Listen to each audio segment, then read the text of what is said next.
matin, Culture Média. 9h, 11h. Philippe Vandel. Bonjour Daniel Russo. Bonjour. Comédien, théâtre, cinéma, téléfilm, comédien iconique des pièces de Baffy, Toc Toc, Sex Magouille et Culture Générale, ou encore Jacques Daniel, c'est la dernière. Le grand public vous avez découvert dans les années 90 dans les films de Patrick Braoudé, 9 mois, qui vous avait valu une nomination pour les Césars, ou encore Génial, Mes parents divorcent. Mais là, votre actualité se passe au théâtre. C'est une pièce d'Olivier Dutailly, ça s'appelle Albert et Charlie, c'est au théâtre Montparnasse.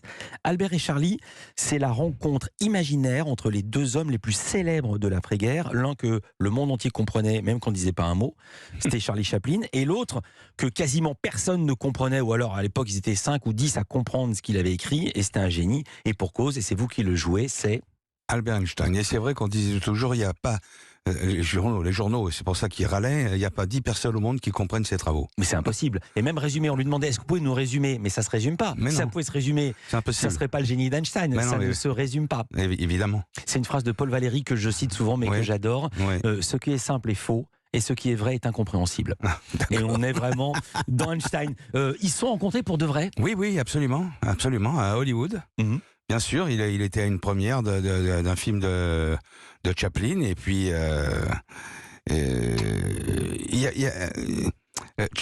Chaplin avait toujours besoin de l'avis d'Einstein. Et là, ce qui est formidable dans la pièce, c'est que ça démarre sur le fait qu'il va faire le dictateur. Ouais. Et il a besoin de son aide. Et là, il va avoir son assentiment. Mais c'est pas possible pour Einstein de se dire il lui dit, qu'est-ce que vous penseriez d'une comédie sur Hitler?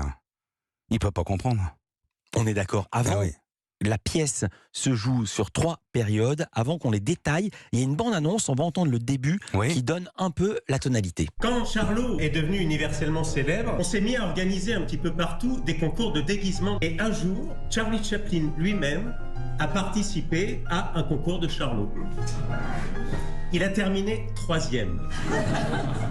Bon, alors Charlie, quoi de neuf à Hollywood? Quand Charlot monte sur cette locomotive... Ah, non, Albert, c'est pas Charlot, c'est Buster Keaton. Ah oui, mais... quand il s'accroche à cette grande horloge... Ça, c'est Harold Lloyd. Et je suis pas non plus le maigre tout pâle qu'on voit toujours avec le gros. Ça, c'est Laurel et Hardy. Alors vous le disiez, l'auteur Olivier Dutailly, Ah, il a fait un travail formidable, vraiment. ouais. Ah ouais, c'est bien.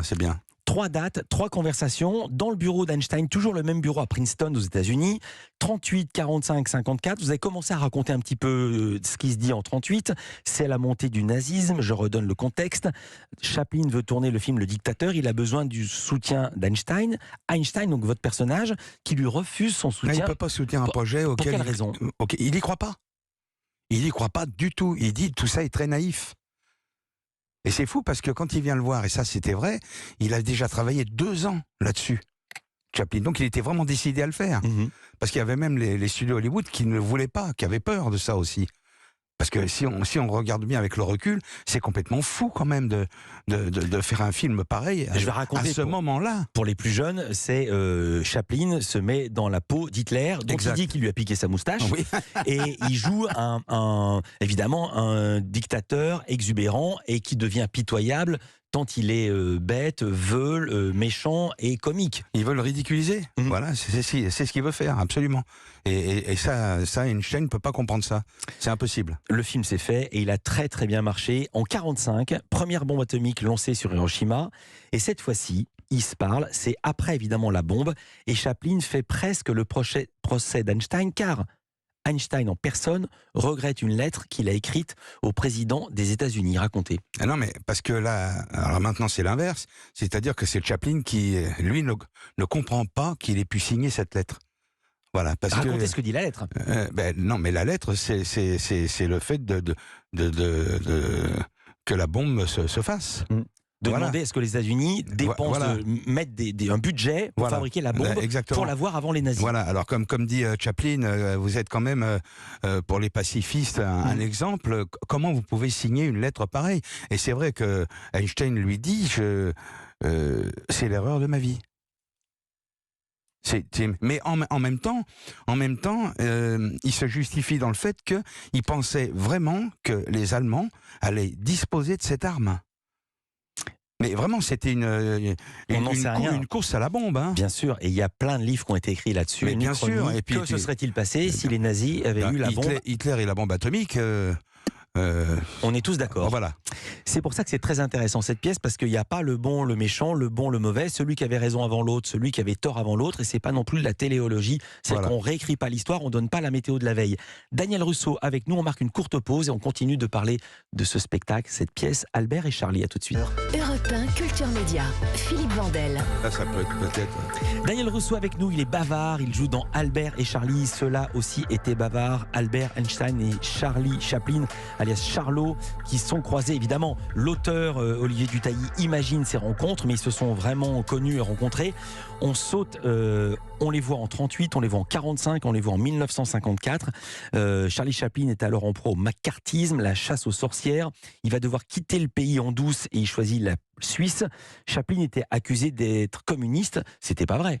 Non, il le disait toujours. J'ai jamais eu un parti ni quoi ni qu'est-ce. Quoi. C'est comme il dit, on disait ça des gens pour les marquer un petit peu. Quoi, voilà. En même temps, il était accusé d'avoir eu des histoires avec des femmes mineures. Ça, c'était vrai. Oui, bon, ben voilà.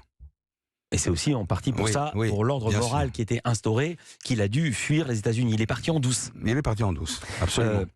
Ce qui est extraordinaire dans cette pièce, c'est que l'histoire se répète. Et là, je vais citer l'auteur Olivier Dutailly. L'ordre mondial était menacé par l'emprise d'un grand dictateur, par la menace atomique, et où maintenant sévit une forme de moralisme, pas loin du macartisme. J'ai fait cette phrase au passé, j'aurais dû la mettre au présent. Aujourd'hui, l'ordre mondial est menacé par l'emprise d'un grand dictateur, par la menace atomique.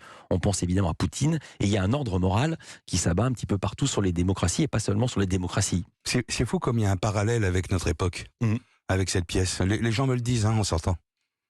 Vraiment. Il y a des choses, parfois, on oublie que c'est une pièce et on croit que vous êtes en train de parler de la situation d'aujourd'hui. Mais c'est incroyable. Ouais. Le parallèle, il est évident là. Bien sûr. Et puis alors, ce qui est formidable dans cette pièce, c'est que les gens apprennent des trucs. Il y a des choses qu'ils ne savaient pas. Et Dutailly, il a bien fouillé quand même. Hein. Par exemple, les gens me disent, mais c'est vrai qu'on a quand même demandé, Wassmann a demandé à Einstein d'être président d'Israël. Je l'ai appris en le lisant. Mais voilà. Et je ne le savais pas. Ben oui, on a tous appris ça. Voilà, et il a refusé. Et ce qui est drôle, c'est que maintenant, le président de l'Ukraine est un ancien comédien. Oui. C'est fou, hein. Télescopage avec l'actualité. Ça reste une comédie, même si on se pose beaucoup de questions. On rit beaucoup. Chaplin, à un moment, dit « il faut rire d'Hitler ». Vous êtes d'accord avec ça? Mais non, justement, je n'est pas d'accord avec ça. Oui. C'est extraordinaire la réponse que vous venez de me faire, Daniel Russo. Parce que vous venez de me répondre comme si vous étiez votre personnage. Bien sûr. Comme si vous étiez... Mais je le suis totalement. C'est incroyable, comme si vous étiez Einstein. Mais moi, je posais la question à Daniel Russo. Mais non, mais c'est pas ça. C'est extraordinaire. Vous m'avez cueilli. À partir du moment où j'entre dans ma loge, c'est terminé. Et donc là, comme vous parlez de la pièce, vous êtes Einstein. Oui, exactement. Et donc, on ne peut pas rire d'Hitler. Non. Le nazisme n'est pas une comédie. La presse est unanime. Daniel Russo va vous surprendre, écrit le quotidien du médecin. J'ai pris celui-ci, mais j'aurais pu en prendre d'autres. C'est la tonalité à peu près la même partout. Daniel Russo va vous surprendre. On est loin des rôles dans lesquels, tout à son aise, on est habitué à l'applaudir. Son interprétation est remarquable. Rassurez-vous, son petit sourire coquin et sa malice sont toujours présents, mais ils sont au service du personnage et non de l'effet comique. Ça va faire sacrément plaisir, une presse pareille. C'est bien. Ah oui, on a vraiment un bel accueil, quoi, de belles critiques. C'est formidable. Ça vous était pas toujours arrivé? Comme ça, non. À ce point. À ce point-là, c'est rare. Qu'est-ce qui vous a séduit dans le rôle? Pourquoi vous avez dit oui? C'est un génie, hein. C'est quand même captivant d'un seul coup de cette confrontation entre deux types hors du commun comme ça, c'est génial. Je souris, je pensais que vous alliez me dire c'est un génie, l'auteur, non, c'est un génie Einstein. Oui, exactement. Vous êtes dit jouer un génie, c'est l'occasion ou jamais. Non mais c'est formidable, bien sûr, de jouer ça, bien sûr. Puis c'est un challenge aussi pour moi. Voilà, moi c'était la belle comédie, moi j'adore ça. Et puis là je me suis dit ça change un petit peu et c'est une autre couleur quoi. J'aime beaucoup. Quand vous étiez minot, comme on dit à Lyon, vous étiez bon en maths, vous étiez bon en physique, en classe? Peut mieux faire. Mais en vrai, moi j'ai toujours eu peut mieux faire. D'accord, parce que voilà. Je me suis dit c'est peut-être la première fois de votre vie qu'on vous dit vous êtes Einstein. Oui. Vous avez travaillé sur lui, sur le personnage, vous vous êtes laissé guider par le metteur en scène et par l'auteur?